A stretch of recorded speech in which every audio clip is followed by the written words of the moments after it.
स्वतंत्र है। श्री नारद जी का जब विश्वमोहिनी से विवाह होने वाला था, भगवान के पास गए तो बोले जय विधि होय नाथ हो तुमोरा करम सुबेगी दास में तोरा। सो नारद जी ने ये वचन कहा तो भगवान ने कहा नारद सुनो, अब जिसमें तुम्हारा परम हित होगा मैं वही करूंगा। कि तुमने भगवान से याचना की है जैसे मेरा हित हो। तो भगवान ने कहते अपना रूप दे दो। चलो देखो ठीक है, भगवान से अपना रूप मांगा कि नारायण अपना रूप दे दो। मोटरसाइकिल हो तो बदले में मिल सकती है, भैया तुम हमारी रख लो हम तुम्हारी ले जा रहे। जीप हो तो तुम हमारी ले लो हम तुम्हारी ले जा रहे तो हमारी रख लो। कपड़ा हो तो दे दे यार भैया आज पहन के जाने बारात में। कुछ भी चीज हो तो अदला बदली हो सकते हैं। इसलिए कहा जाता भागवत में सुखदेव भगवान राजा परीक्षित को कथा सुना रहे थे, सुनाने ही वाले तो देवताओं को पता चला स्वकाल कुशलासुरा। देवता अपना कार्य करने में बड़े कुशल होते, चतुर होते हैं और स्वार्थी होते हैं देवता बहुत। समुद्र मंथन में से 14 रत्नों में से निकला हुआ अमृत अपने हाथ में लेकर गए, सुखदेव बाबा के सामने रख दिया। सुखदेव बाबा ने कहा ये क्या है? बोले परीक्षित को श्राप लगाना है, आप अमृत पिला दीजिए इससे इनकी मुक्ति हो जाएगी, कथा की आवश्यकता ही नहीं है। तो सुखदेव बाबा सोचते हैं कि देखो इसी अमृत के लिए देवता में देवासुर संग्राम हुआ है, देवता और राक्षस का महा घनघोर युद्ध हुआ। ना मैंने बुलाया, ना परीक्षित ने बुलाया, ना सभा में जितने श्रोतागण बैठे ना उनने बुलाया, बिना बुलाए कैसे आए? बोले ठीक है तो हम पिला देते हैं, ठीक है। बोले नहीं महाराज, प्रपास्यामो वयम सर्वे श्रीमद् भागवतामृतम, ये आप जो परीक्षित को सुधामृत पिलाने वाले हो इसके बदले हम कुछ चाहते हैं। बोले क्या? बोले आप परीक्षित को अमृत पिला दो, हमको भागवतामृत पिला दो। सुखदेव बाबा बोले बड़े चतुर हो बेटा, बड़े स्वार्थी स्वकार्य कुशलासुरा, अपना कार्य करने के लिए यहाँ आए हो। और स्वरवाणी में कहते हैं जब कोई व्यक्ति बिना मतलब के पास आकर के हमारे आपके पास में आकर के बड़ी बड़ी मीठी बातें करने लगे, आपके हित की बात कर लेना, समझ लेना कुछ गड़बड़ है।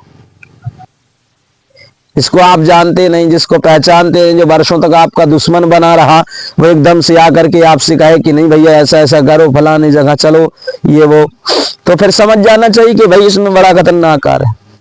तो सुखदेव बाबा ने डाक कर कांटा, कहा अरे पागलो, क्वा सुरा क्वा कथा लोके क्वा काचा क्वा मणिर महान ब्रह्म रातो विचार एवं तदा देवान जहासहा। क्वा सुधा क्वा कथा लोके, ये जो तुम्हारा सुधामृत है और ये जो मेरा कथामृत है इसमें बड़ा अंतर है। क्वा सुधा क्वा कथा लोके क्वा काचा क्वा मणिर महान। बोले क्यों? बोले कि इसलिए अंतर है कि जो सुधा तुम्हारा अमृत है, 14 रत्नों से जो निकला अमृत है, ये क्या तुम्हारा अमृत क्या है? क्वा काचा क्वा मणिर महान, तुम्हारा सुधामृत क्या है? ये कांच है।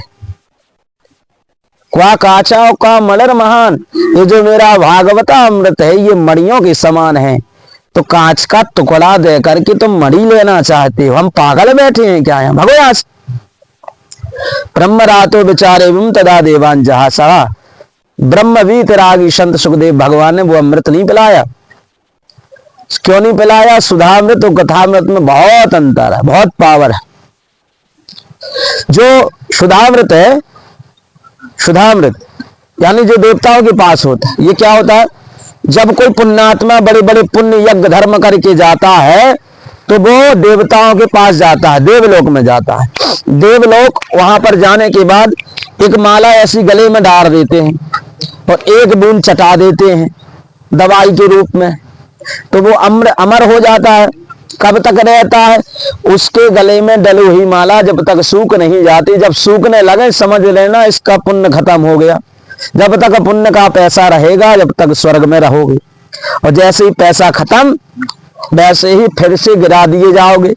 इसलिए भगवान गीता में अर्जुन से कहते हैं क्षीणे पुण्य मृत्यु लोकम विशंति, ये जो संसार में किए हुए पुण्य के प्रताप से जब कोई स्वर्ग जाता है तो माला डाल दी जाती है कि बूंद चटा दिया जाता है। क्षीणे पुण्य, जैसे ही पुण्य क्षीण होते जाते हैं मृत्यु लोकम विशंति, फिर से देवता लोग मृत्यु लोक में भेज देते हैं। पर वही चक्कर आ गया।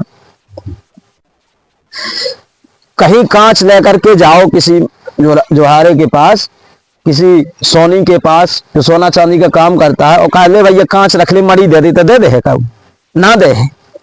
तो क्वा काचा क्वा मणर महान ब्रह्म रातो विचार एवं तदा देवन जहासा।